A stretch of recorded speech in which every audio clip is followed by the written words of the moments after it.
Yo, how's it going? I find a story. You can type it into Twitter or whatever, and it sucks what Twitter has become, because you can, if you come across like a major news story, you'll probably find that it's a. And let's just check out Lester with the nightly news here. Tonight, the massive winter storm slamming the East Coast after leaving a deadly trail across the U.S. Nearly 60 dead all across the nation from winter weather from Oregon to New Hampshire. A hiker in New Hampshire dying in the frigid conditions. Dangerous driving, trucks and cars sliding all over the road. That is bananas, outside man. Washington, D.C., a plane making a hard landing on a snowy highway. In Michigan, a man falling through the ice, how his hero dog helped save his life. And is there any relief from the cold in sight? Also, the terrifying video, flames shooting out from an engine on a jumbo jet, leaving a trail. Okay, hold on. Well, what is Boeing still doing? Like flying airplanes? Fire in the sky. What went wrong? After his charges were dropped last year, Alec Baldwin indicted again for involuntary manslaughter in the deadly Rush shooting. Just 4 days to the New Hampshire primary, former President Trump turning up his attacks on Nikki Haley and his new endorsement from a former rival. President Biden speaking to Israeli Prime Minister Benjamin Netanyahu for the first time. I mean, you know who got Tim Scott into that position, or into his position, was Nikki Haley. I'm in nearly a month about that proposed two-state solution. Sports Illustrated laying off most of its staff. Is it game over for the iconic magazine? And the TikTok teacher whose math lessons are adding up to a six-figure success. Yeah, we're learning a lot about TikTok, or at least I am. No cursing on TikTok. If you delete comments that you don't agree with, your engagement will drop to 0. Several things about TikTok that I've learned recently.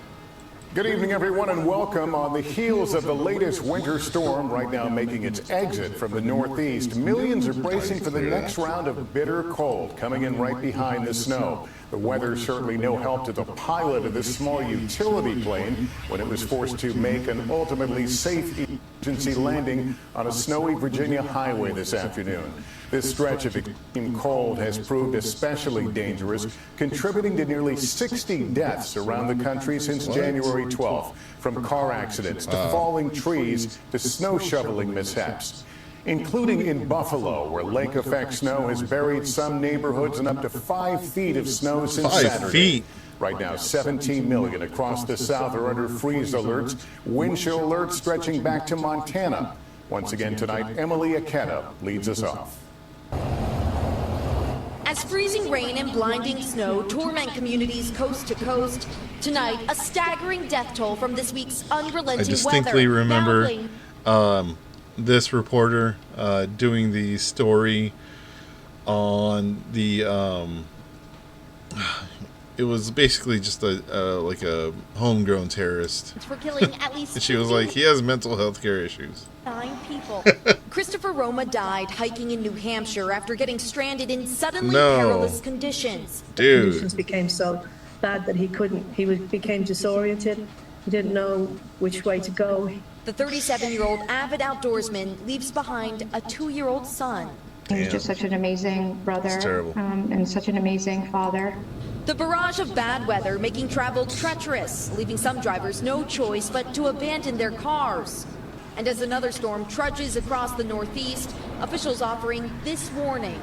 Things that are bad now may get worse as we see this day unfold. Adding to the chaos, a plane made an emergency landing on a snowy Virginia roadway. They're saying that the pilot landed off of Route 50.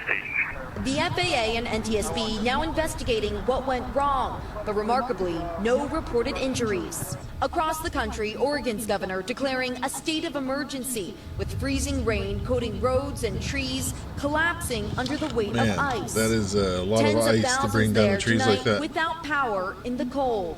are still out, and I don't think it's going to come back on today either. Heart-stopping moments in Michigan where a 65-year-old man fell through ice. When officers couldn't reach him, they attached a rescue disc to the victim's dog.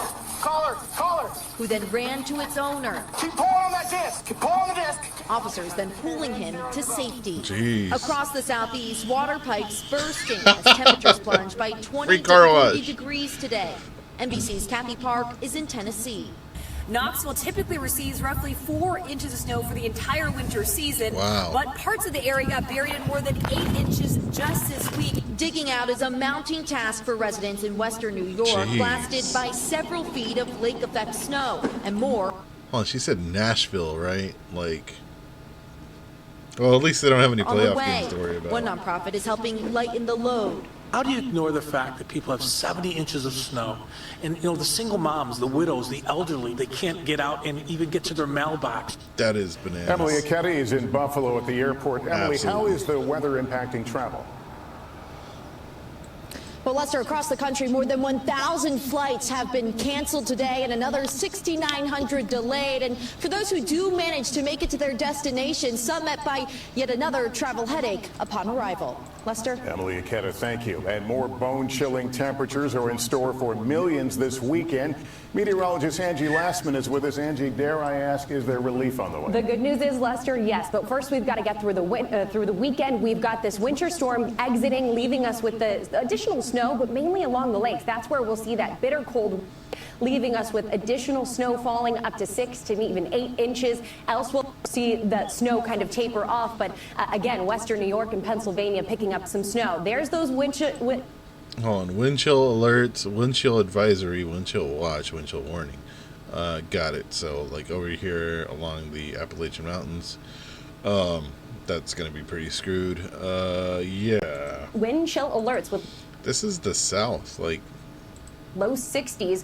60 million people expected from Montana to Florida to be under those. Teens are 19 degrees in Jackson, 3 in what, I mean, I guess it does get cold over here.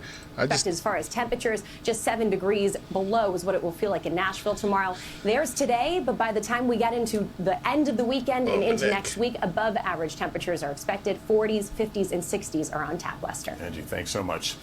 We'll turn now to that terrifying video out of Miami. A massive cargo Lester looks like, his hairline looks like RoboCop when they took his helmet off. plane leaving a trail of fire across the sky after one of its engines appeared to catch fire. I'm hating. Stephanie Goss now on what may have gone wrong. Dude. A shocking sight in the night sky over Florida. If they didn't record this video, like, this would not be news at all. Oh my God, it's on fire! Engine trouble on an Atlas Air cargo flight minutes after takeoff. Mayday, mayday. The airline says the Boeing 747-8 on its way to Puerto Rico Rico was forced to return to Miami I've been on that flight. No. No. Airport. Engine fire. Okay, I haven't been on the flight from Miami to Puerto Rico, though. Back to the airport. That's scary. Maybe an uncontained engine failure where a rotating piece inside the engine got loose and then punctured out. They also hit like flocks of geese and birds all the time that might cause this kind of issue. Of the engine cowling. This dude loves airplanes. Wow. If you're flying that plane, you want to get it back on the ground as quickly as possible. Absolutely. And the pilots appeared to do just that. It landed safely, the 5 people on board uninjured. The cargo and charter airline says safety is always our top priority. The FAA and NTSB are investigating. The incident happening just weeks after a door plug panel blew off a Boeing 737 MAX 9 plane during an Alaska Airlines flight. The FAA ordered a temporary grounding of 171 MAX 9s. The airplane manufacturer does not make engines, which appears to have been the issue on the Atlas Air flight. Boeing has no responsibility for the manufacturing of this engine. They only manufacture. Yeah, I believe probably Rolls-Royce is one of the ones that manufacture the engines. The airframe and the wings. The engine manufacturer GE says it is working with federal investigators. The 747 has 4 engines. But let me make sure that I'm correct there. Rolls-Royce makes airplane engines right there. That they do. 13,000 engines in service around the world. Yes, Rolls-Royce makes airplane engines. Anyways, even with one down, the this brain's full of just completely irrelevant information. crew could still get the plane back on the ground safely. Stephanie Gosk, NBC News. Well, I'm glad everybody's all right. Tonight for Alec Baldwin over the deadly 2021 shooting That, on the set of Rust. I mean, yeah, After that's charges okay. against the I'm actor gonna were skip over that face story. up to 18 months in jail. All right, That's Chloe, terrible. thank you. To the race for 2024 now. I think that was just an accident. I'm sure people were fucking around on set, as they usually do. Yeah, I don't know if that's deserved. However, manslaughter charges, sure. Republican candidates entering the final weekend of campaigning before Tuesday's New Hampshire primary. Somebody has to Donald be Trump held and responsible, Nikki but Haley it's been a while. ramping up attacks as the former president gets a boost from a one-time rival. Here's Kristen Welch. With 4 days until New Hampshire votes, frontrunner Donald Trump is looking. I don't remember what he said about Tim Scott, but probably wasn't anything nice. For a victory that could all but wrap up the nomination. Republicans have to get tougher. But Nikki would, I know Nikki very well, she would not be able to handle the onslaught. A new poll showing him with a 17-point lead here over Nikki Haley. Trump Hold on. arguing she's Hold on, what? Oh, New Hampshire. Okay. Oh, poor DeSantis. Dude, what happened to you? You used to be like the Nazis' favorite little guy to go to. Nikki Haley. Trump arguing she's relying on independents allowed to vote in this GOP primary. She's not going to make it. She has no chance. She's got no way. MAGA's not going to be with her. How am I not conservative? I was a Tea Party governor. I passed voter ID. Tea Party Haley governor. Focusing on age, warning Republicans against choosing a 77-year-old nominee to face off against an 81-year-old President Biden. Don't you think we need...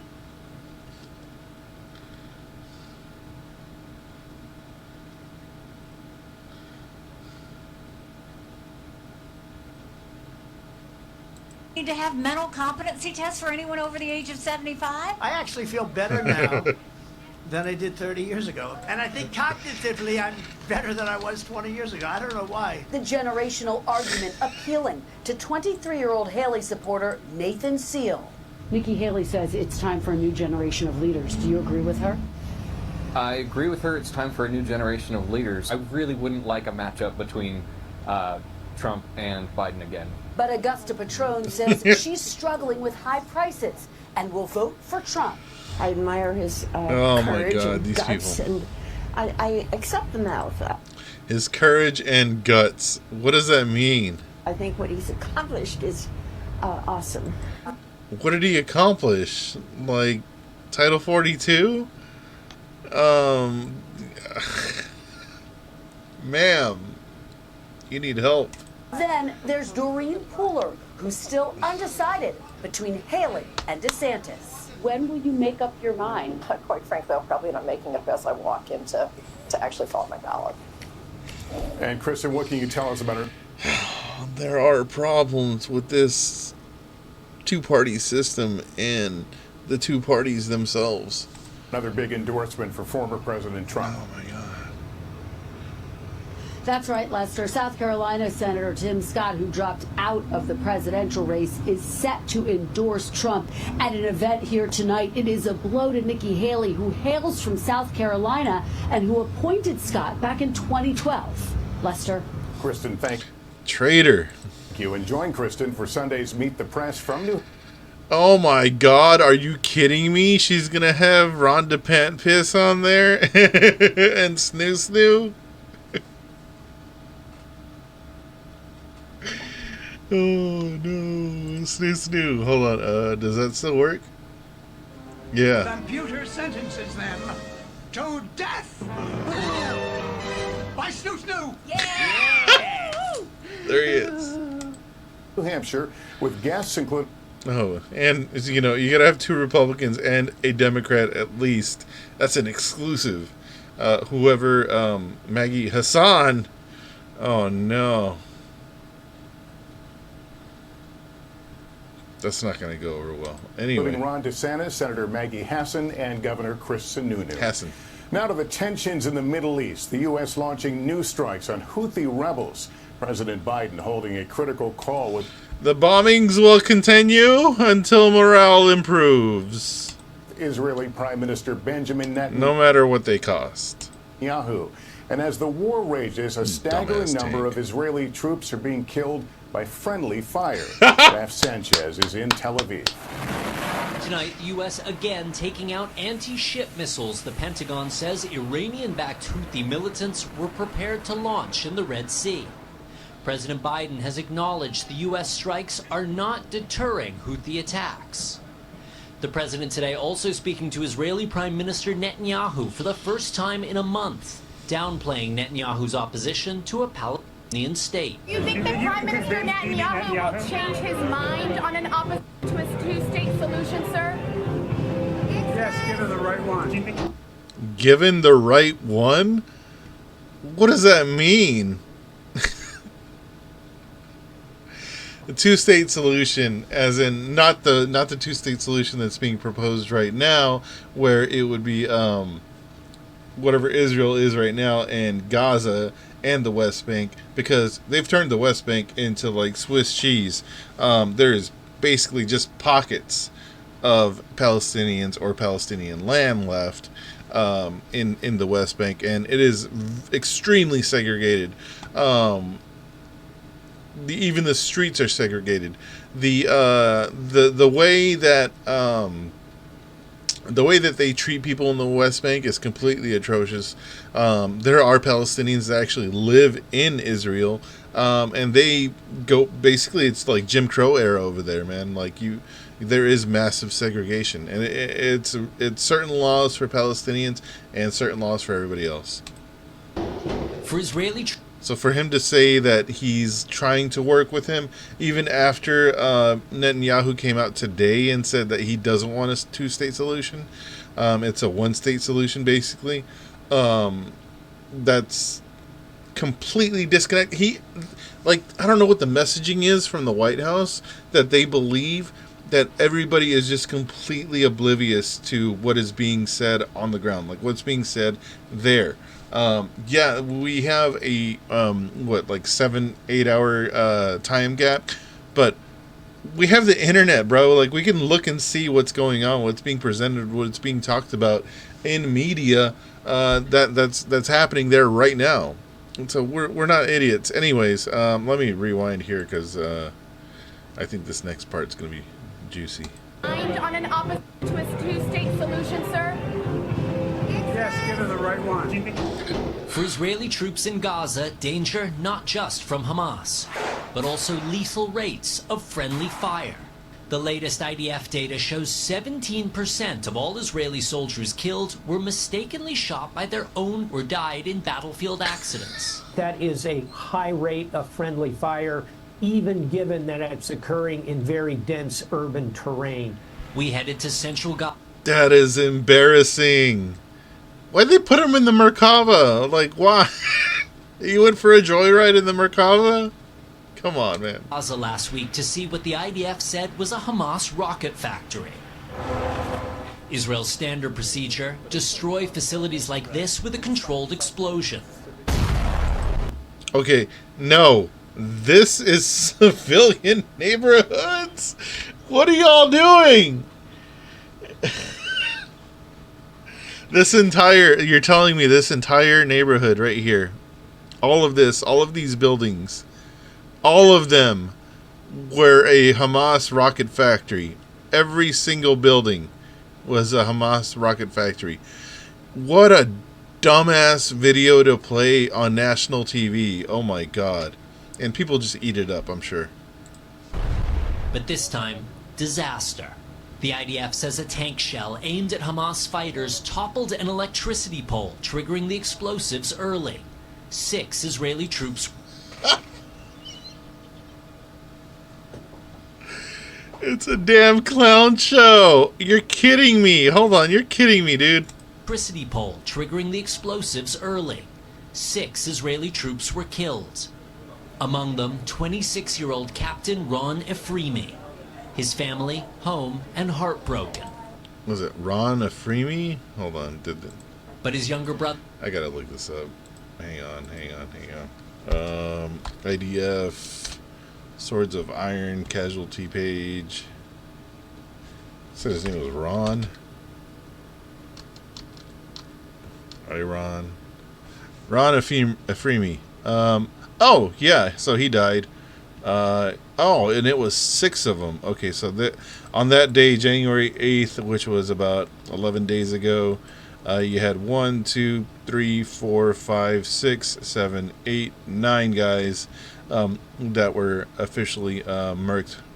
And more than half of them were murked by their own people and their own bombs. Wow.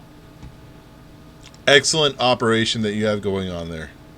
Other tells us he does not blame the Israeli tank crew. And I will hug the men that take mistake, because I can understand the pressure. What do you say to those? Tonight we asked Israel's military spokesman, why has there been so much friendly fire? I think friendly fire is a horrible thing. Daniel Hagari, he's a theater kid. I think he majored in theater. I've looked a lot of this stuff up. He's the guy that pointed to the calendar and said these are Hamas militants, and it was like Monday, Tuesday, Wednesday, Thursday, Friday. But we are learning every event. Israel says one factor is its troops are under constant ambush from Hamas fighters bursting out of tunnels. Yeah, you fucking dumbasses. You're in the middle of a metro with a complete underground network that is not mapped out at all by the IDF, and they have no clue where these guys are going to pop out next. So, no shit. Lester? Raph, thank you. In just 60 seconds, President Biden announcing billions more in student debt relief. Who's eligible and the backlash tonight. The Biden administration is canceling another $5 billion in student loan debt for tens of thousands of Americans. And who's it's eligible? All part of a new wave of loan forgiveness. But as Gabe Gutierrez reports, it is not without controversy. Diane Stuckey Bruce earned 3 of her degrees at South Carolina State University, and she'd been paying off student loans for almost 20 years. 20 years! It was really crushing because it was such a large debt that I know I incurred, but I thought it was necessary to get the education that I needed so that I can be successful. She says that debt had prevented her from buying a home well into her 50s, and she's still... And that is more than $263,000. That is the way it works. You become a slave to the amount of money that you own, to your loans. Still owed more than $263,000 until late 2021 when she was... I mean, even now, you have people that want to buy homes that are financing their down payment in order to be able to purchase a home. So you finance the down payment on top of financing a $300,000 home, which means that you're financing probably $370,000, which is completely insane. Not only that, but if you have student loans, then you're financing that as well. So you're in a financial peril, basically. Stunned to learn all that debt just to live the good old American dream. Been canceled because she works in public service. I knew my life was going to change at that moment. Oh, it changed for her, yeah. That my life goes another direction now. Despite a Supreme Court ruling last year, and she is lucky to be one of the few that struck down a larger student debt relief plan, the Biden administration has been rolling out smaller, more targeted programs. So far, the White House says it's erased almost $137 billion for... Okay, let's say $137 billion. What was it? Biden original plan for debt, student loan debt forgiveness. I think it was going to be something like, okay, this is just their wins.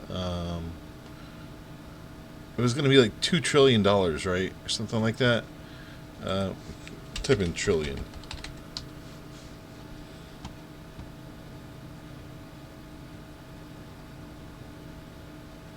Yeah, 1.8 trillion is what it was going to be. So you're telling me that you were able to relieve not even 10% of that? Okay. 3.7 million Americans. Announcing today The smallest it's wins. wiping out debt for tens of thousands of public sector workers, including teachers, nurses, and firefighters. Still, many Republicans argue it's not fair for people who never went to college or who paid off their Shut debts the to fuck up. subsidize those who didn't. Senator Bill Cassidy says the administration is essentially buying votes during an election year. But it's not. This moron. So there's two ways to look at this, right? Either it's not enough for the people that don't have these types of jobs, and that really should be the stance for people that aren't Republicans. You should be taking the stance that, hey, great for the people that work in the public sector, but not great for the people that are working like at Waffle House or like, whatever, Walmart or whatever place you want to say that's a common workplace that doesn't pay a lot, that you have just a insurmountable amount of debt. Now this dumbass wants to say that we're giving out free money instead. I mean, what a just idiot. Really forgiven. It's transferred. It's transferred to those who paid back their student loans or who decided never to go to college. Now, I guarantee if you looked him up and you looked up his funding, it would probably be like billionaires that donate to his campaign, and probably billionaires that also hold stocks or something related into schools or student loans. Now debt-free, Diane Stuckey-Bruce says she's finally been able to build her dream home. It was the biggest blessing I've I'm very glad for her that she got this. ever received But this is exactly the person that they're going to bring on to give an example of. in my entire life. A weight that's now been lifted. Gabe Gutierrez, NBC News, the White House. Up next here tonight, what happened today at Sports Illustrated that could threaten the magazine's entire future? What do you mean? They got rid of everybody. Almost. It was once required reading for anyone who loves sports, but tonight the future of Sports Illustrated is uncertain after its publisher laid off much of its entire staff.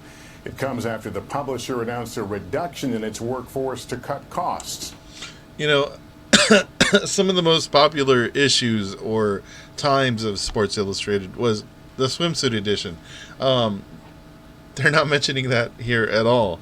That was probably like the most sold magazines when they did stuff like that. It's not necessarily that they're not covering sports, because they are.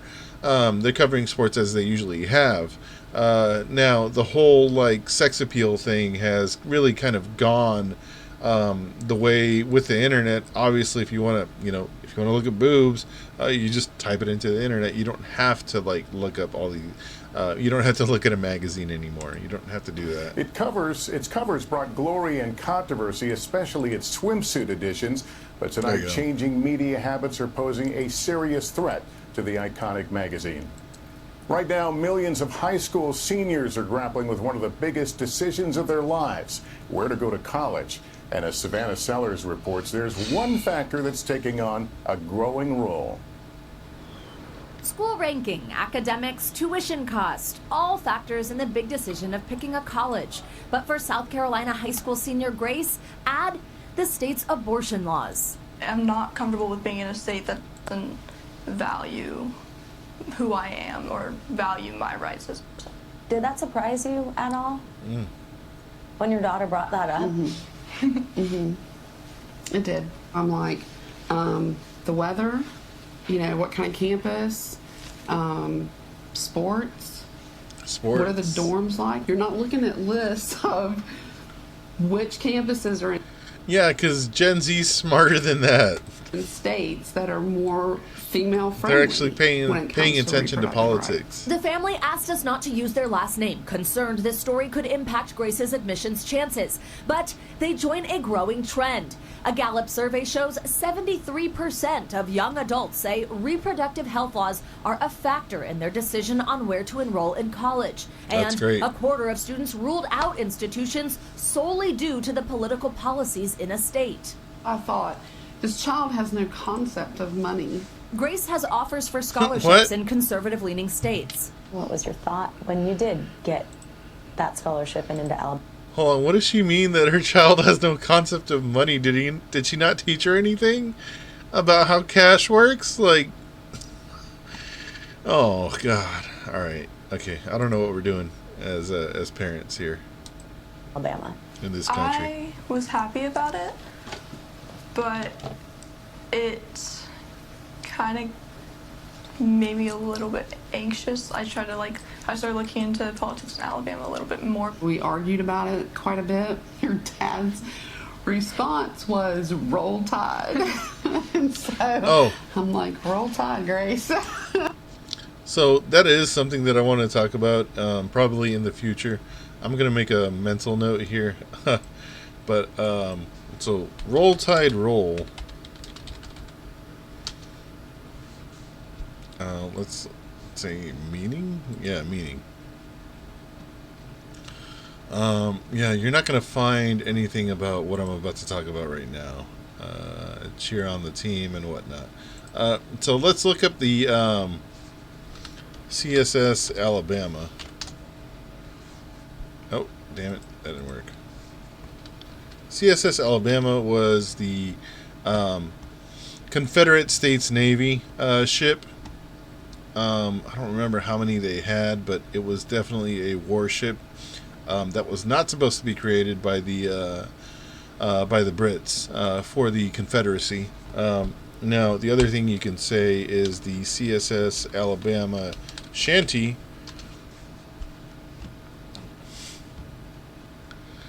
oh God, okay, here it is. Roll Alabama Roll.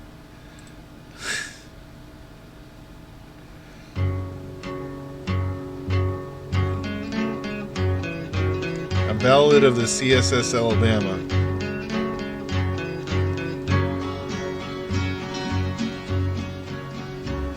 When the Alabama's keel was laid, roll Alabama roll. It was in the city of Birkin. I'll get back to that one day. Definitely. However, anyway. Sarah Harbison is a college admissions counselor and says for some of her clients, changing state laws are a part of the discussion. I don't think we have more liberal students or more conservative students. I think we have a more vocal college-bound population. And when they say that politics matters, state politics, I think they really mean it. She says finances are still most parents' top concern. Our plan at the moment is to wait until all of the decisions are in, and we will discuss, each point. The money, we will discuss how comfortable she feels in that state, and then we'll just make a decision from there.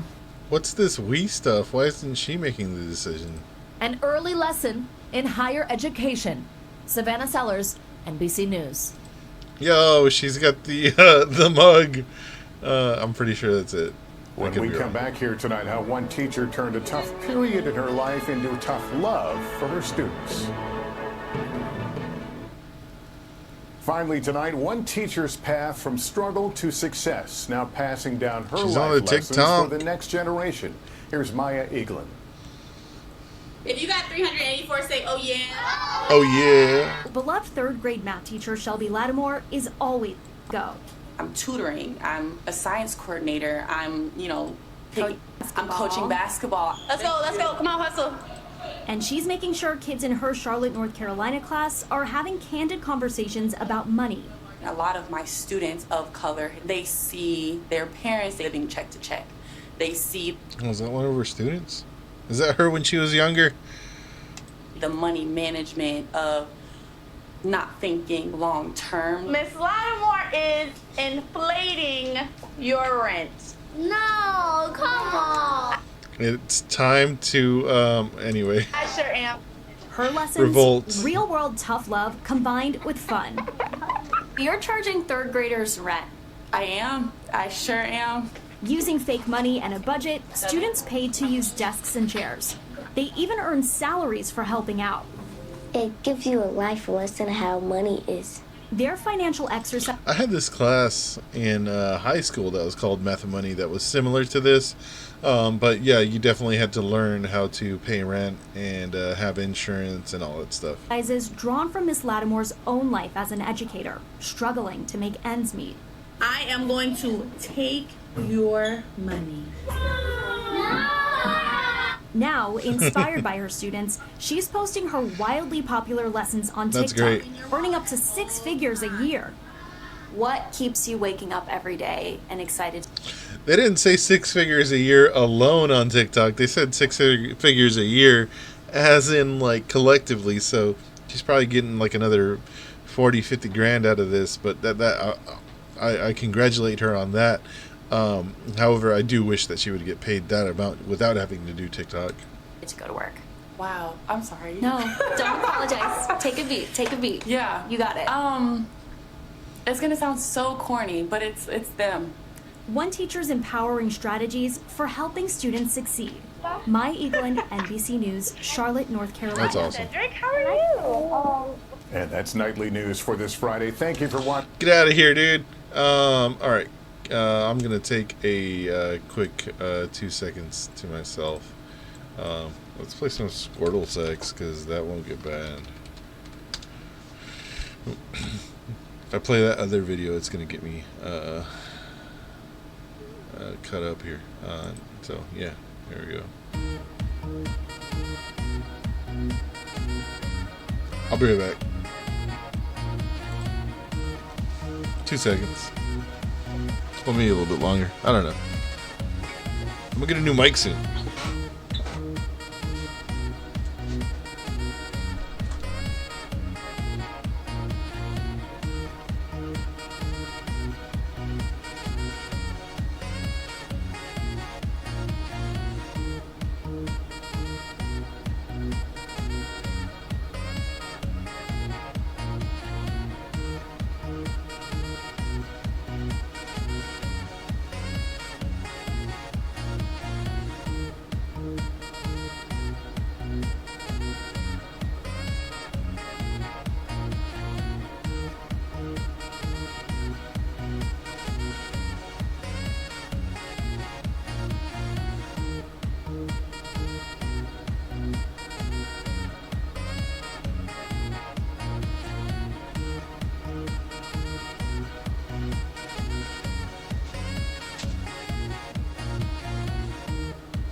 So that's the chat on screen for anyone watching this.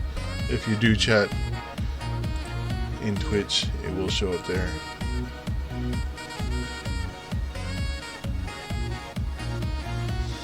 Oh man, that was pretty silly.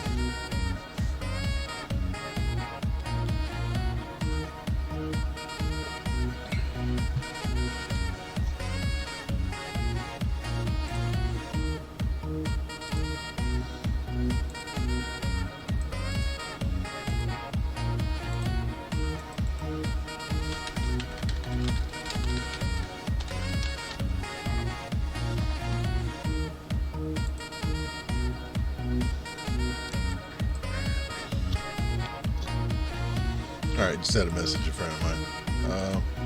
All right, I'm back. Chill out, Squirtle. He keeps jamming pretty hard there. All right, that's my playlist.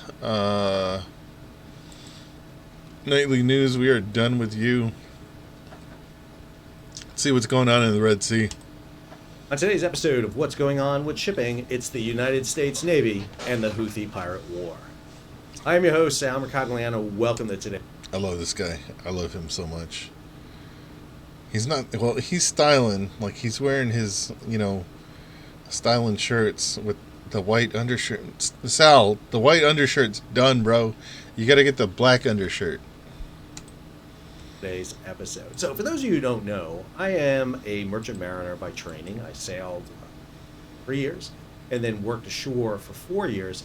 But I'm also a naval historian, naval and maritime historian. And on my naval historian side, my favorite story, the one I love the most to talk about, is the founding of the U.S. Navy, and in particularly the Barbary Pirate War. I mean, you can't get better stories than the United States Navy and the Barbary War.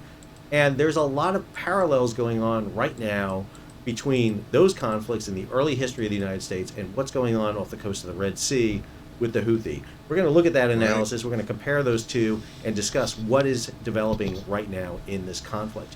If you're new to the channel, hey, take a moment, subscribe to the channel and hit the bell to be alerted about new videos as they come out. All right, give you a little bit of a refresher on the Barbary Pirate War if you're not up to speed on it. There's a lot of videos out on this. There are tons you can find on YouTube that go in depth on it. I may do one at some point.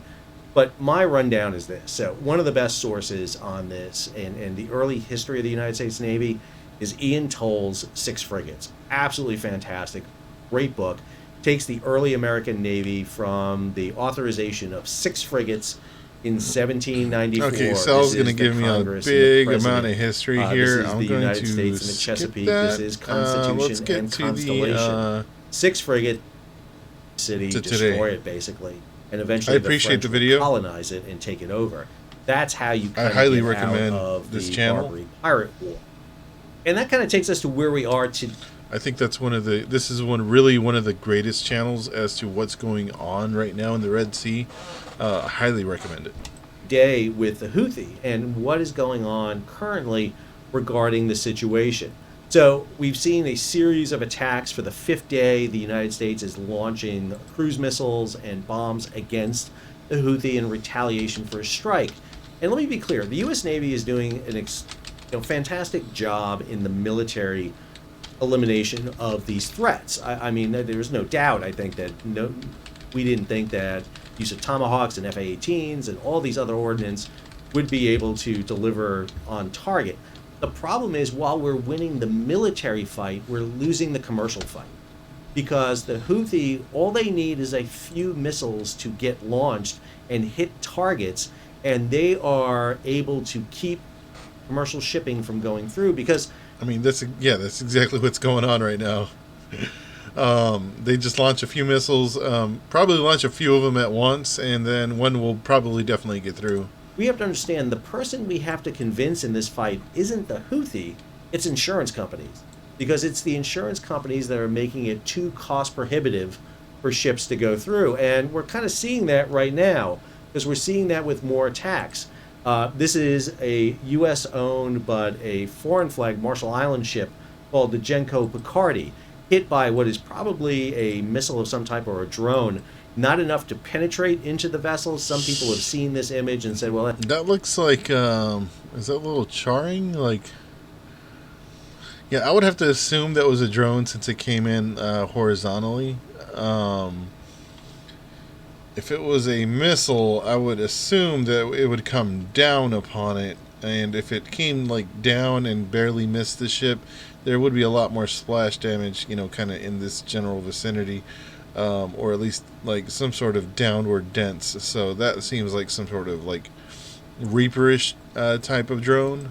But it looks like pretty light damage. Yeah, unless you're standing there or you happen to have the cabins here. Yeah. Or worse, this gel hits... You don't want to be like 200 feet within that explosion because you'll probably get hurt. Bridge badly. Kills the crew up there, penetrates a cargo hold, ignites the cargo, or penetrates the deck and gets down into the engine spaces. Right. So yes, while this appears to be nothing mere than a flesh wound, it has a potential to be a lot more dangerous. "'Tis but a flesh wound," and what, as everybody says.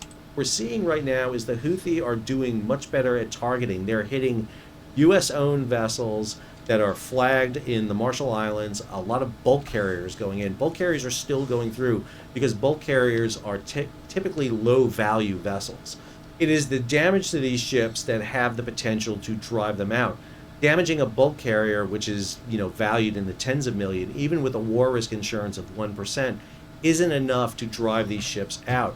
However, if you're an LNG tanker or a container ship with hundreds of millions of dollars worth of cargo on board, they have a ton of value that they are carrying. It is a huge issue, and that's really he's going to explain it better than I can, but that's really the main issue as to what's going on with the Red Sea and the Bab el-Mandab, is the issue of insurance for those hundreds of millions of dollars in goods that are on board. The insurance rates for that is through the roof. So rather than going through there and risking their ship, they would rather, and it's not about the goods to the shipping companies, it's about the ship. It's, do I need to pay a ton of money in insurance to go through this strait, or I can go around Africa and then end up paying more money, but instead of actually paying that money, just charge more money to the countries and the companies that I'm shipping this for. So no loss to the shippers themselves. 1% insurance makes this voyage cost prohibitive. Here's the latest UK MTO report on the attack of vessels. You can see right here the proliferation of the attacks in and around. One of the most significant areas we're seeing growth of attacks is here in the Gulf of Aden. I can't help but note that the Iranian base ship that was initially based here in the southern Red Sea is now sitting right about here. And we have a whole new series of attacks right here. So obviously the Iranians are helping out. I think that's one thing that is not being talked about at all in U.S. media, is that the whole time that this is going on, that the United States is bombing Yemen, and then Yemen is bombing ships, and they make it seem like it's an exchange, right? But it's not. It's not an exchange. The Houthi, Ansar Allah, will go and bomb ships that they deem that they want to. Basically, I wouldn't say it's at their whim, but I'm sure there's some sort of calculated effort. However, the United States is doing bombing campaigns or sorties over Yemen and trying to hit specific targets. In that, you don't get the information that there's an Iranian ship out here, or I think there's 2 Iranian ships out here, is what he said in the past, that are basically scouting and telling the Yemeni, the Houthi, Ansar Allah, as to what's going on and who's passing through and what ships to target. Like, that information is not presented at all to the United States public. That it's like a game, basically, as to what's going on here. Has anybody died? Not from the Houthi bombings. As you can see, the damage to that previous ship over here, or the ship that he showed, wasn't like in the they could easily target like captain's quarters or like the deck or wherever people are. It seems like to me that they're really just doing more of warning shots than anything else, or just kind of screwing with them. That's what it seems like to me. Is it an offense? Sure. Yeah, it's an offense. Is it a threat? Yes, definitely. I think that is the goal that they're trying to accomplish, is it for it to be a threat.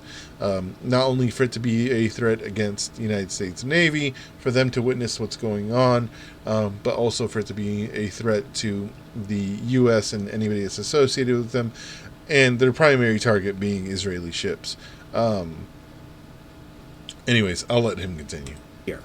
And we have a whole new series of attacks right here. So obviously the Iranians are helping out. This is the list put out by the European Union. We see it growing in terms of numbers of ships that are being hit. We're seeing more strikes directly against vessels. The most recent was a drone attack against a tanker, the Chem Ranger, but we've seen hits up against bulkers now. And again, what we're seeing is more and more diversions in this area. If you look at the news report, Suez Canal diversions pile pressure on Egypt's economy. Give you an idea here. These diversions are impacting the Egyptian economy. On average, Egypt, or the Suez Canal, has anywhere from 17 to 19,000 ships go through annually at $500,000 a toll, although the tolls are going up as of January 1st, up 15%. Talking about $10 billion annually the canal makes. If it's only making... I'm sorry, that's a really good meme. Hey, my girlfriend saw you from across the bar. We hate your vibe. She's going to beat the shit out of you. Half that amount, the entire Egyptian economy or Egyptian budget for the government is $100 billion. You're talking about losing 5% of the annual budget for the government. That 5% doesn't sound like a lot, but it is a lot. Puts the Egyptian government in a very bad financial position, which means the Egyptian government could become unstable. And an unstable Egypt can threaten the Suez Canal, can further threaten global trade. It's also on the border of Gaza. There's untold number of issues that come at play, and the Egyptians can't really intervene directly, because if they intervene directly, then that seems to put them on the side of the Israelis, because the Houthi are backing the Palestinians in Gaza and Hamas. Latest data coming out from the International Monetary Fund on disruptions through the Red Sea. You'll notice right here, this is the 3-month chart for the Bab el-Mandab, the number of ships going through. On average, you're looking at between 70 and 80 ships. That inflection point is reached around 18 December. And now what we're looking into the data as of 16 January, the number of ships going through is 37. It's usually 71 at this point. Massive reduction in the number of ships. If you look at the volume of ships coming through, again, a massive reduction. Over half. We're losing over 50% of the tonnage going through. Look at the Suez Canal transits, very similar. Right now we're looking at passages through the Suez Canal of 46 ships a day, down from 75, but if you look at the volume, it's even more pronounced. We're looking at almost a 50% reduction in the total volume of cargo going through, and the way you determine Suez Canal tolls is by volume. So this is significant. Add to it, look at what's happening to the shipment of containers worldwide. Now, I am not an economist. My undergrad is a BS in marine transportation, so I do have an undergrad degree in economics, but I'm going to say that's a pretty startling rise of freight rates right there. We were at $1,521. This is the composite Drewry index on 14 December, $1,500, and we're sitting at $37.77 right now. That seems pronounced. If you look at the individual rates right here, I think we're going ballistic, Mav. That's what seems to be happening with the rates. And this is all rates. If you look at the rates from Genoa in November was around $1,400. And right now sitting at over $6,000. If you look at Shanghai to Los Angeles, again, this is not going through the region at all, but people are diverting cargo that way. You're going from about $2,000 up to almost $4,000. Same thing with Shanghai to Rotterdam, and same thing with Shanghai to New York. You are just seeing those rates go up. If you look at the breakdown down here, you can see how the composite index is up 82% annually so far. Shanghai to Rotterdam is up 174%. Shanghai to Genoa, 126%. Shanghai to LA, 88%. And Shanghai to New York, 64%. Understand, when we went against the Barbary Pirates, that was only affecting American trade. We sent the U.S. Navy to deal with American trade. This is global trade. And again, where are the rest of the navies in this scenario? I posted these images yesterday on X, and I also posted them on my YouTube channel. So if you're a subscriber, you saw these images.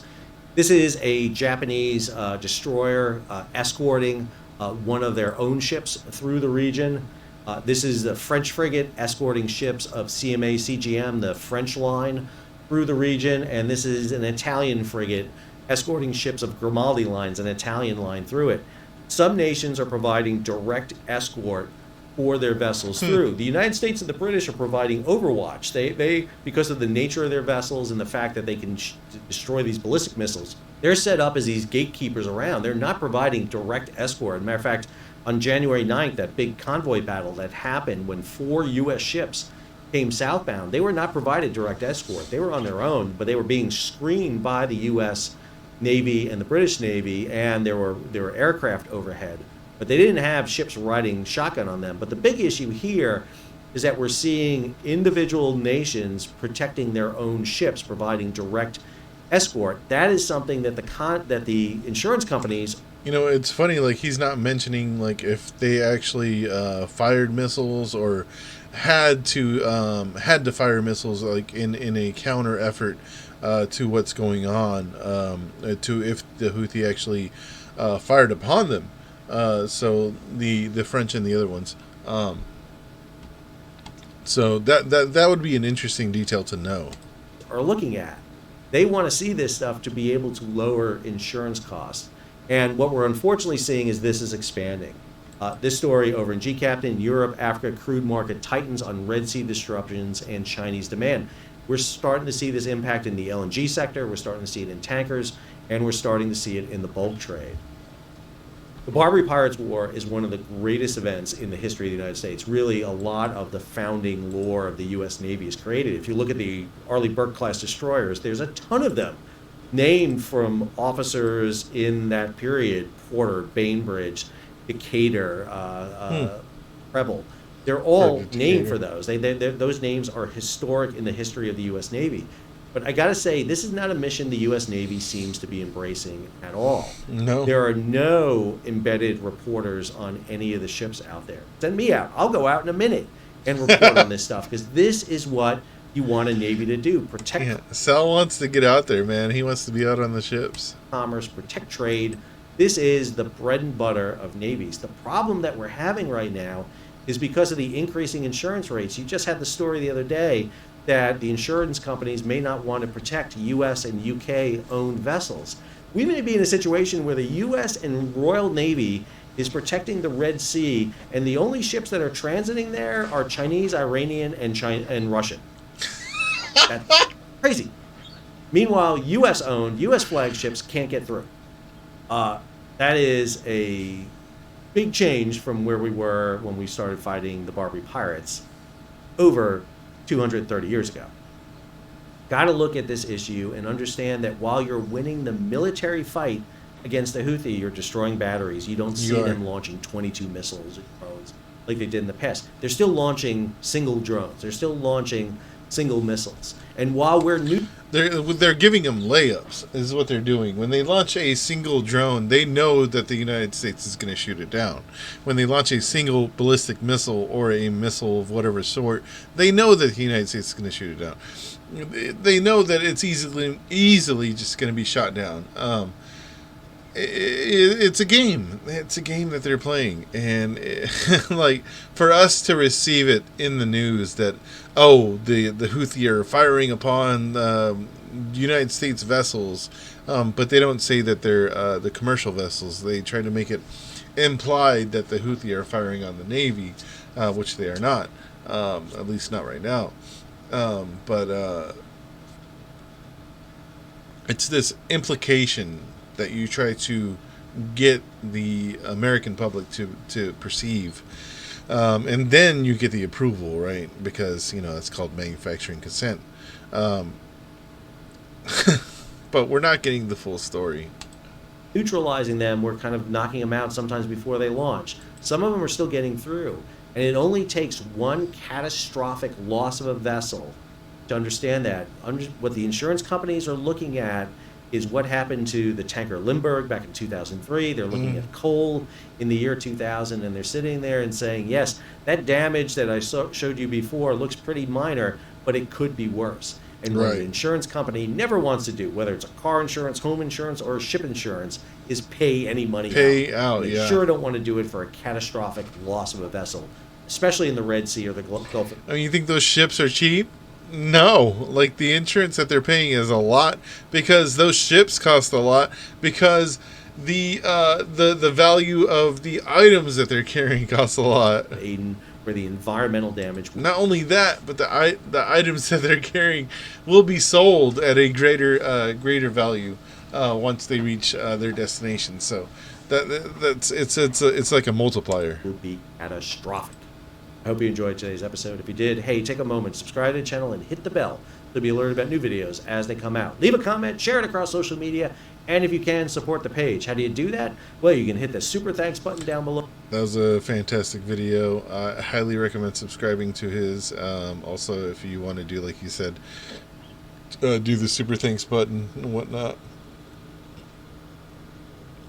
I need to save this. I need to come back to that. Anyways, let's see what the regular media wanted to say about this. U.S. again taking out anti-ship missiles the Pentagon says Iranian-backed Houthi militants were prepared to launch in the Red Sea. President Biden has acknowledged the U.S. This is the same clip that I saw earlier from NBC. Said a bunch of nothing. Yeah, total crap. Anyways, here's CBS's President Biden was take. also insistent today that the U.S. military will continue. They always present it so seriously. New attacks against Houthi terrorists in Yemen.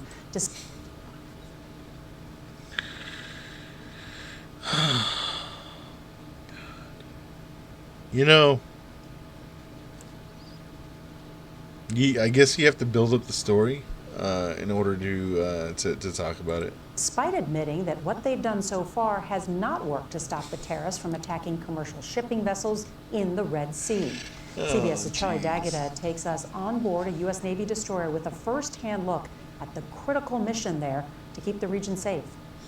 All right, so you can see right now inside the Combat Information Center of the Navy's lead guided missile destroyer. These are enemy missiles heading inbound to protecting the Bataan. A Navy officer identifies 3 incoming missiles. Stand by for missile intercept 1236.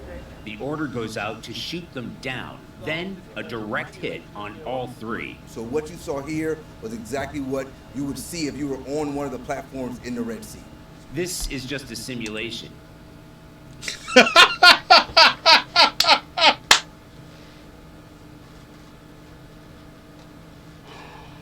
It was just a simulation the whole time. I mean, come on, guys. Like, so he's taking it super serious, like back here. I figured this was just a presentation because this terrain or whatever they're showing is completely like unrecognizable. Houthi threats in the Red Sea are very real. We flew to the USS Arleigh Burke destroyer today from the USS Bataan. Both warships are part of a combined 4,000-strong force of U.S. Marines and sailors across the deployment tier. Is this like, this is the latest Call of Duty skin or what, man? Deployment tier. Commander Ty Brown showed us the vast array of weapons packed onto destroyers like this, from torpedoes to harpoon missiles, capable of hitting ships even stocked with Tomahawk cruise missiles. This is exactly the same kind of ship with exactly the same missile defense systems that have been taking down Houthi missiles, even as Houthi rebels continue to step up attacks on the U.S. and its allies. A Houthi missile targeted the USS Laboon just a few days ago. Right. U.S. military officials say it was shot down by a fighter jet. And the Iranian-backed terrorist group continues to target commercial ships despite... So now that they've deemed them a terrorist group again, they're just... CBS is running wild with that. ...repeated U.S. bombardment by air and sea.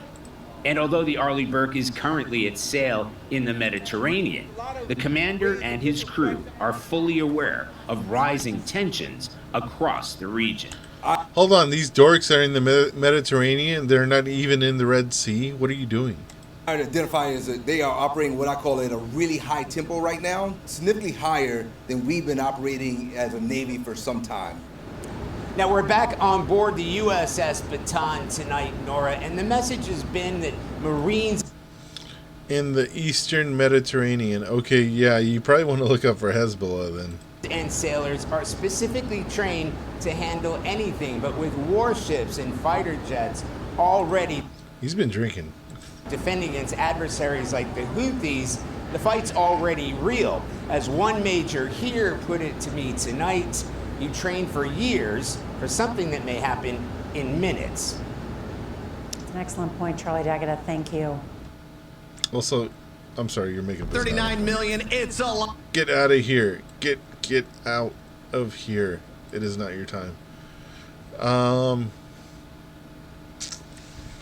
Yeah, wild stories of the Red Sea. That was they were in the Mediterranean, which is not the Red Sea, which is not near the Bab el Mandab.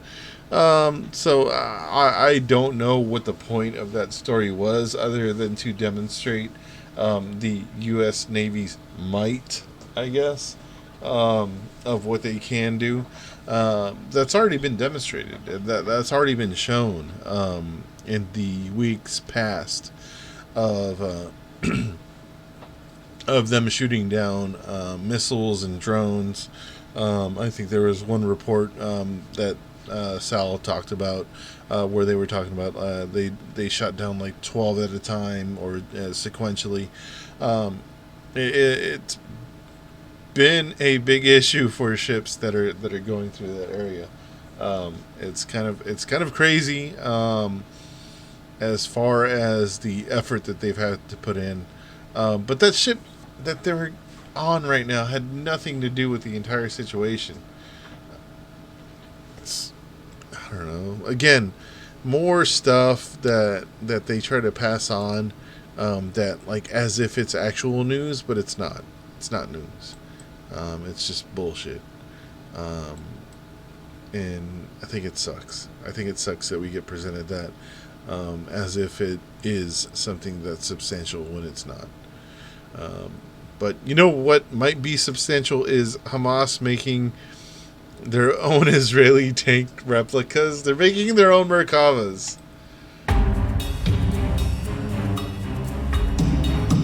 So this is the Hindustan Times. Hamas military capabilities stun Israeli defense forces. They have a replica of the tank. Now, is this an operational Merkava? No. Does it look like one? No. This looks like a 8-bit Merkava over here. This is pretty funny. But what it does do, and they even put the little number on there. They have the symbol. That is an accurate symbol. That is an accurate count.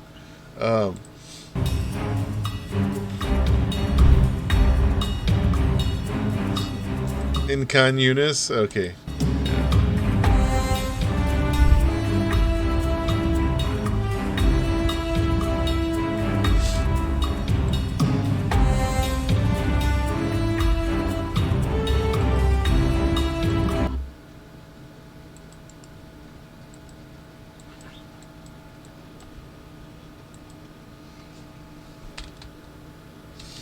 Hold on, I gotta laugh about this. I gotta post this.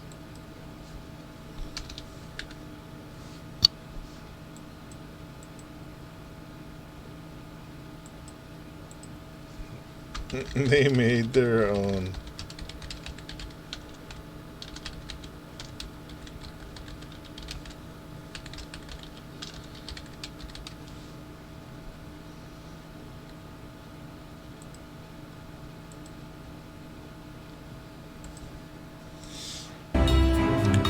Yeah, so Khan Yunis is South Gaza.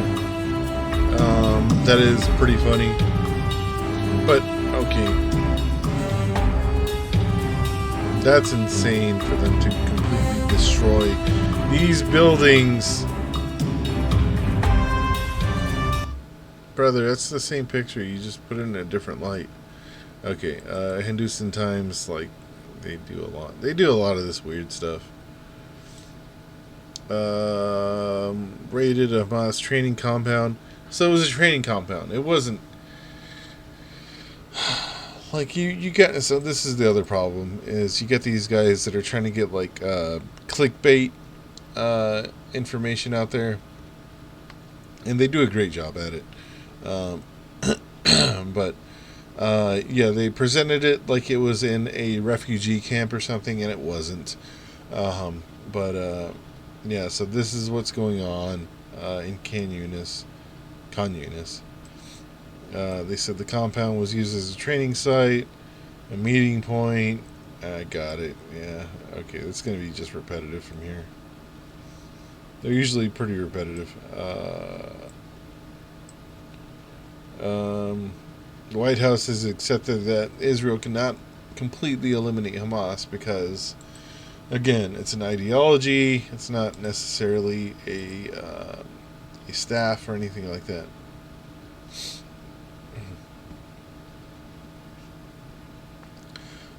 But yeah, that's kind of like everything that I had. I think I did want to look up GDF's latest video because I think it's kind of related to what's going on there. Yeah, we'll just go to his videos.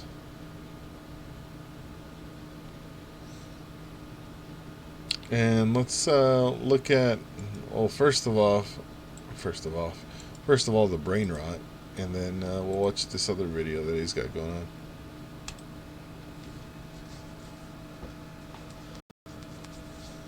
I love this guy's stuff. Hey everyone, just wanted to talk about an interesting development in the Gaza genocide story. Some of you may remember The Economist publishing a short article in November of 2023 titled, "How the Term Genocide is Misused in the Israel-Hamas War." In its original text, it explained how the allegation of genocide had been made by countries that have usually been friendly to Israel. Colombia, Honduras, and South Africa have all withdrawn their ambassadors from Israel, accusing its government of committing genocide. In a high-profile and significant example, the director of the New York office for the UN High Commissioner for Human Rights, Craig McIver, wrote, "This is a textbook case of genocide." McIver would resign in protest. The article gives a cursory history of the Genocide Convention, a definition, acts intended to destroy in whole or in part a national, ethnical, racial, or religious group. Israel, by contrast, does not meet the test of genocide. There is little evidence that Israel, like Hamas, intends to destroy an ethnic group, the Palestinians. Israel does want to destroy Hamas, a militant group, and is prepared to kill civilians in doing so. I'm sorry, the killing civilians part might be important here. And while some Israeli extremists might want to eradicate the Palestinians, that is... Some? This guy that's in charge of the West Bank? It's not a government policy. And this guy also that's in the government? However, this argument appears to have been contradicted by its own reporting. On January 10th, The Economist published a report on the humanitarian crisis in Gaza. To their credit, it actually provides more detail on the siege and blockade than I've gathered from reading countless UN and human rights reports. The Economist reports that 1% of Gaza's population, or 1 in every 100 people, have been killed. Further, almost 2/3 of Gaza's hospitals are closed. They do not have enough supplies or staff. Desalination plants that once supplied clean water have shut down for lack of fuel and spare parts. Displaced children have access to just 2 liters of water a day. The UN uses the 5-step Integrated Food Security Phase Classification Scale to measure hunger. I did a video on this a couple of weeks ago, probably. At Phase 1, people are fine. At Phase 5, they are starving to death, regularly skipping meals and often going 24 hours without food. Arif Hussein, the chief economist at the World Food Program, says 706,000 people around the world are at that worst level. 4 out of 5 of them are in Gaza. The scale, severity, and speed make this crisis unprecedented, he says. For the first 2 weeks of the war, Israel let nothing into the enclave, which forced businesses and families to deplete stocks of food, medicine, and other essentials. On October 21st, it began allowing goods to flow via the Rafah crossing with Egypt. An agreement with the Palestinian Authority in 2005 requires Israel to consent to such deliveries. Indeed, The Economist is just confirming the fact that Israel controls the border with Egypt as well. We'll remember that the U.S. had to negotiate not with Egypt, but... yeah, with Netanyahu, as far as building a border wall on the southern part of Gaza. That's terrible. And this is what it looks like. So are dozens of generators donated by Kuwait. Hamas Yeah, then they made their could own use them. article talking about all that. I'm going to skip that video. I think that video is okay. But, yeah. Life in their Guantanamo Bay, which is essentially their Al-Ghurabi. Al-Ghurab. I forgot how it's pronounced. Same thing, though. We have to remember that historically, the 156,000 Palestinians who survived the Nakba and remained within what became Israel in 1948 were immediately placed under military rule. Until 1966, so almost 20 years of military rule, that is, they were immediately seen as potential enemies, basically, and the most dangerous kind of enemies because the enemies within. Now, this is very important because in 2018, Israel enacted a new basic law, the Jewish nation state law. Israel doesn't have a constitution, so basic laws replace a constitution. And that basic law explicitly relegated Israeli Palestinians, so 21% of the citizens of the state, to second-class citizenship within an explicit framework of settler colonialism, by the way. So yes, if we think about prevention and if we think genocide as a process, Israeli Palestinians, certainly Palestinians in the occupied West Bank and East Jerusalem, are in grave, grave danger. The journey begins with you, hiding in your home or your encampment or in UNRWA school, sheltering yourself amid bombardment and Israeli troops on patrol. But they find you. Israeli soldiers cordon off the whole neighborhood. Men, women, and children are undressed except for their underwear and made to kneel in the street for hours. While you're waiting, Israeli soldiers enter homes and set them on fire.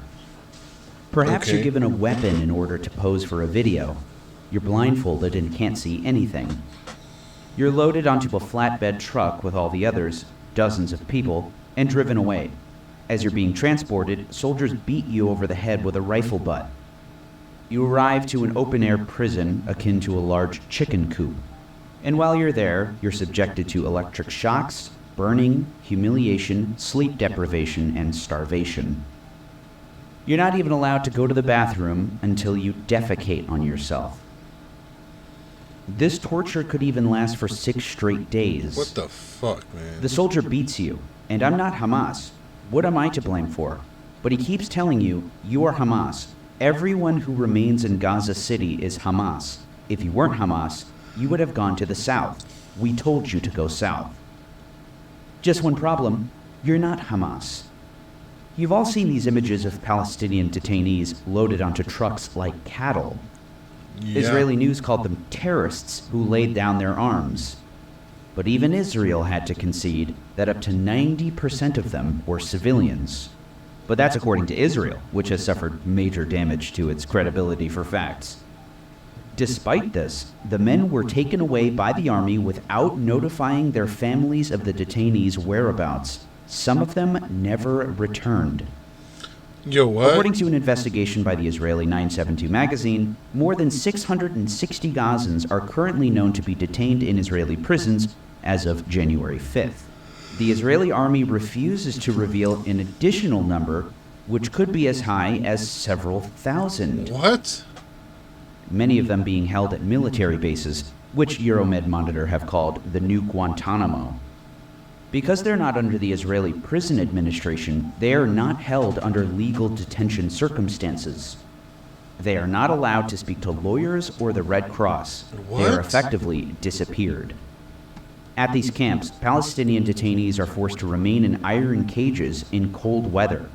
They suffer severe beatings, electroshock torture, burning with cigarette butts. Insane. They're tied up in contorted and uncomfortable positions and suspended in the air by their hands and feet.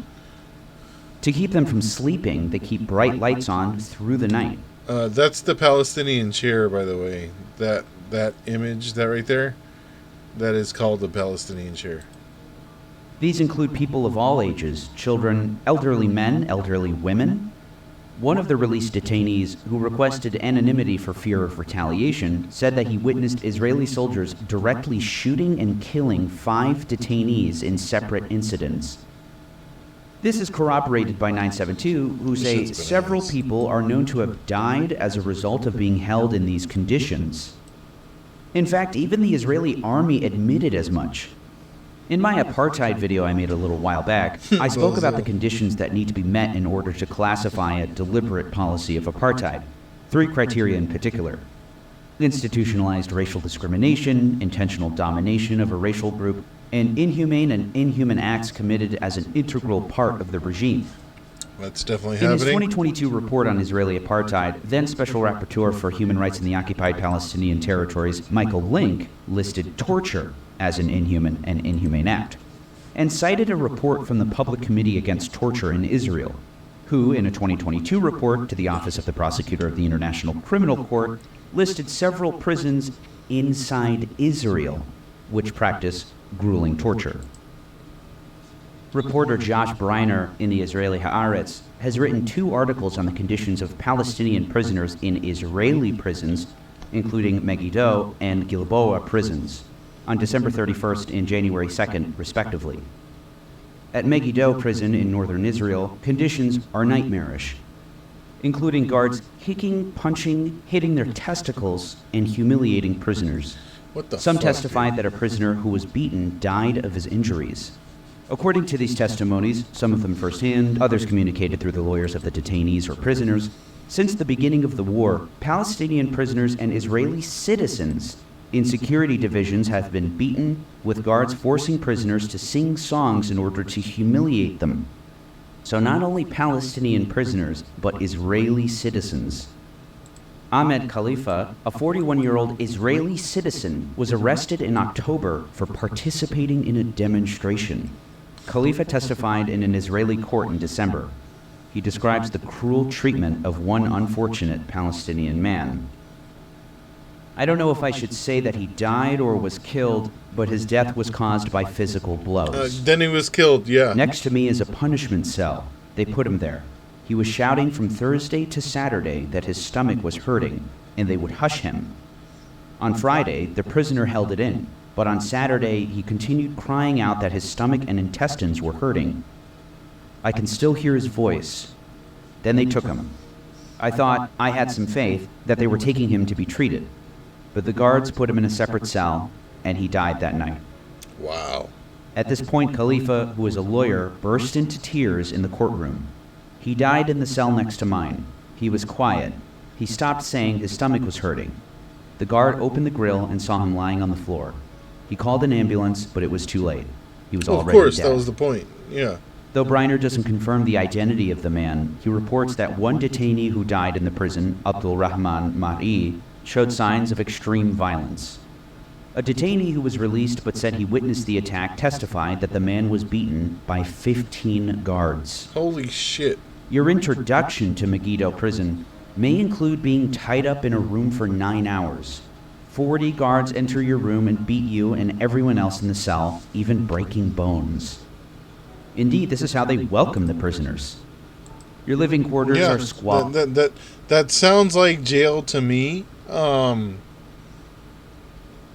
Definitely sounds like jail to me. We were 16 or prison. People in a cell with only 9 mattresses. You sleep on the floor. There are no windows. There was a nylon cover, but it let in water, wind, and rain. They tell us that if we want food, we should get down on our knees. They gave us food, and then a mouse emerged from the rice. What the hell? The only time you change clothes is when a prisoner is released. Until then, you wear the same clothes for weeks at a time. When a prisoner is finally released, you get all their unwashed clothes, including their underwear. They starve you, making 11 people fight over one plate, over a slice of bread. Walid Daka, one of the longest-serving prisoners in Israel, serving a life sentence, described his welcome to Gilboa, also in northern Israel. He was transferred despite appealing for parole due to a severe illness. Despite his medical condition, Daka was transferred. This was his welcome to Gilboa. The guards handcuffed me behind my back, dragged me with my head bent, and began beating me and trying to force me to kiss the Israeli flag. Wow. I was without a blanket or clothes, and we got barely 3 tablespoons of rice per person. After about a week, when my condition deteriorated, I was taken to a hospital. Another Gilboa inmate said 11 prisoners were put in a cell.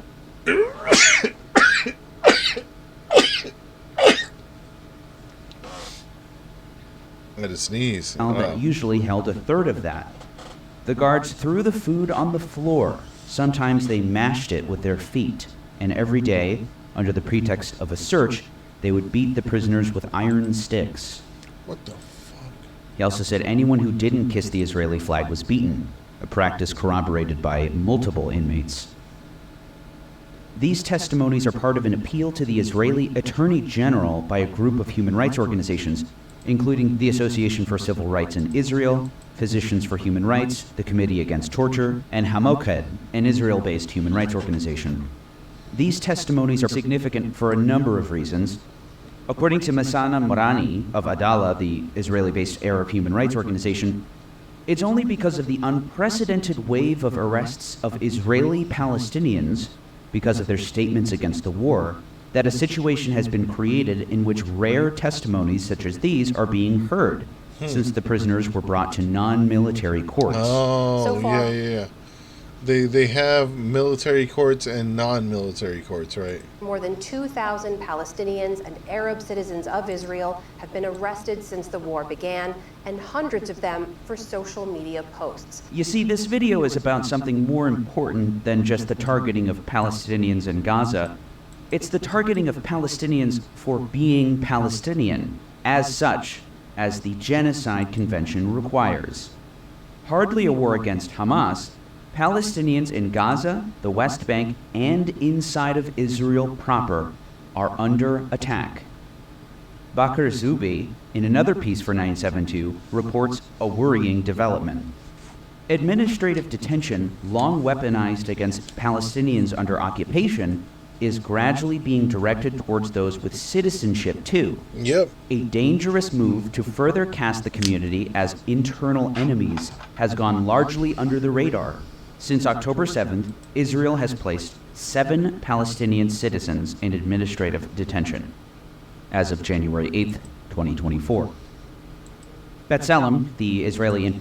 So I think one thing that's not really being talked about is there's almost 2 million Palestinians that live inside of Israel proper, and they are being targeted here as we're seeing in these events. Information Center for Human Rights in the Occupied Territories describes administrative detention as follows. A person is held without trial, without having committed an offense, on the grounds that he or she plans to break the law in the future. As this measure is supposed to be preventive, it has no time limit. This person is detained without legal proceedings by order of the regional military. Okay, some like Minority Report shit or what? Commander, based on classified evidence that is not revealed to them. This leaves the detainees helpless, facing unknown allegations with no way to disprove them, not knowing when they will be released, and without being charged, tried, or convicted. Adala's Shahadeh Soabi illustrates the precedent that this sets. Israel is treating its citizens as enemies and putting them in administrative detention without evidence. This is a new era. Another troublesome development, according to Palestinians in Israel, is the release of Arab Israeli citizens in prisoner swaps with Hamas. As reported by Jack Khoury in Haaretz, for decades, Israeli governments from the left and the right have refused the release of security prisoners with Israeli citizenship in hostage swap deals. However, in late November, when Israel revealed its list of prisoners to be released in exchange for hostages, it included some 20 Israeli citizens, which has raised concerns in Israel's Arab society. This is due to the sense of persecution and mistrust since the October 7th massacre. and because this decision is taken by the most right-wing government in Israel's history. Jeez. First and foremost, Israeli Arabs fear that this is an attempt by government ministers to link them to Hamas, tarnish them, and present the released prisoners as Hamas supporters, thereby legitimizing severe punitive measures against them in the future. This is despite the fact that since the war started, the vast majority of Israel's Arab citizens have disavowed Hamas, and certainly the October 7th massacre. To review, 2 important precedents have been broken in Israel up to this point, which constitute a crisis for Palestinians, whether they live in the occupied territories or they live in Israel. Palestinians with Israeli citizenship are being placed in administrative detention without any charge or trial, almost unheard of before October 7th. And they are being released in prisoner swaps with Hamas, again, almost unheard of before October 7th. Let alone the fact that thousands of Arab Israeli citizens have been arrested, hundreds of them, just for posts on social media. And in Just prison, for posting on they're being social tortured. media, huh? Palestinians in Israeli prisons inside Israel are dying. That is terrible news there, GDF. Yeah, not happy about that at all. There was something that he touched on earlier. Rare and every also in Yeah, he was talking about the courts. So in the courts, I think Vox, and I might have watched this on the previous stream. Vox, Israeli court. Yeah, he talked about how it's basically Vox talked about how it's a segregation system, essentially, is what they go through. Israel and Hamas.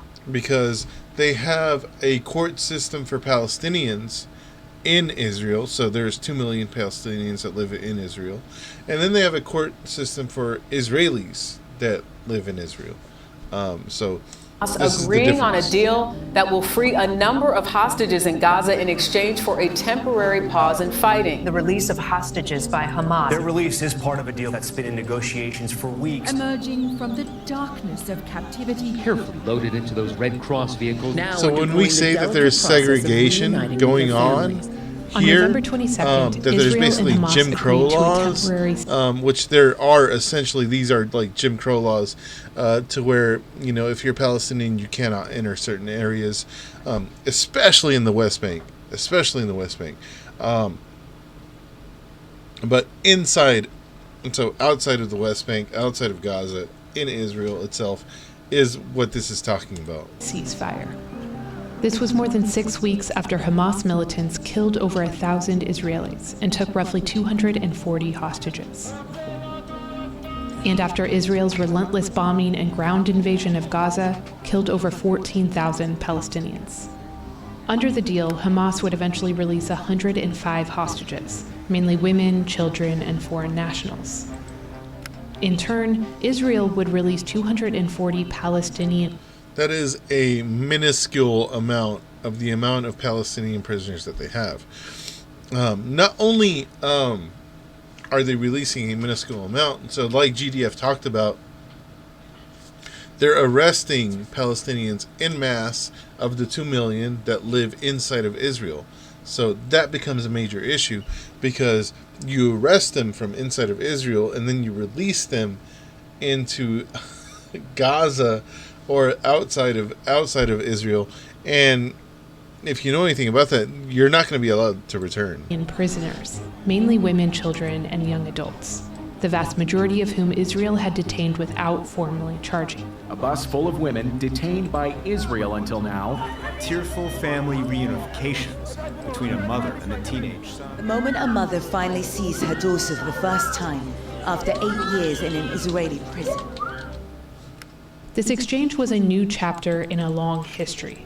Over decades, Israel has released tens of thousands of prisoners in exchange for hostages. The first captive Israeli soldier to be returned home in a generation. Key to that deal, the simultaneous release of the first 500 of more than 1,000 Palestinian prisoners. There are more than 7,000 Palestinians in Israeli prisons. Around 8% of those prisoners are serving life sentences for serious crimes. including killing Israeli civilians and soldiers. But what about the rest of them? How did all of these Palestinians end up in Israeli prisons? To get some answers, we called Hadi Viterbo, a professor of law who's researched the Israeli prison system, and Basil So you know what? a I professor previously who watched this specializes in video. cultural... This is a great video. It's called "Why Israel Has So Many Palestinian Prisoners." You'll be very surprised about that. All right, so man, I got a couple like YouTube ideas that I'm gonna run with. I think GDF and everybody else does really great jobs on what's going on today in Gaza, what's going on with Hamas and Israel and the IDF. I'll leave that to them. One thing that I stumbled or remembered about was the meaning of Roll Tide Roll, which is essentially a CSS Alabama shanty. If you don't know about the CSS Alabama, it was a Confederate ship for the Confederate States Navy, not the United States, the Confederate States. So that's kind of like why we roll Alabama, roll Alabama, roll. They call their number 292. Roll Alabama, roll. In honor of the merchants of Liverpool. Roll Alabama. So I know this is not the way that the Roll Tide Roll songs go, but extremely similar and kind of a harking to, right? You know, weird stuff, weird stuff. I would like to learn more about the CSS Alabama, but to see, you know, who came up with the Roll Tide Roll song, I would like to know that too, because that seems very interesting to me. Maybe we should look into that. Seems pretty messed up, I guess. You had to really say so. Anyway, I think that's enough for me. I'm gonna probably cut some videos and post them on Threads. So, see you guys later. Do follow me on Threads. Johnny_Soda. TikTok is Johnny Soda 3, I think. I need to fix that. Make it more consistent. And then the old YouTubes is just Johnny Soda. So, you know, hey, it's whatever. Anyway, Deuce is out the roof. Let's say goodbye for now.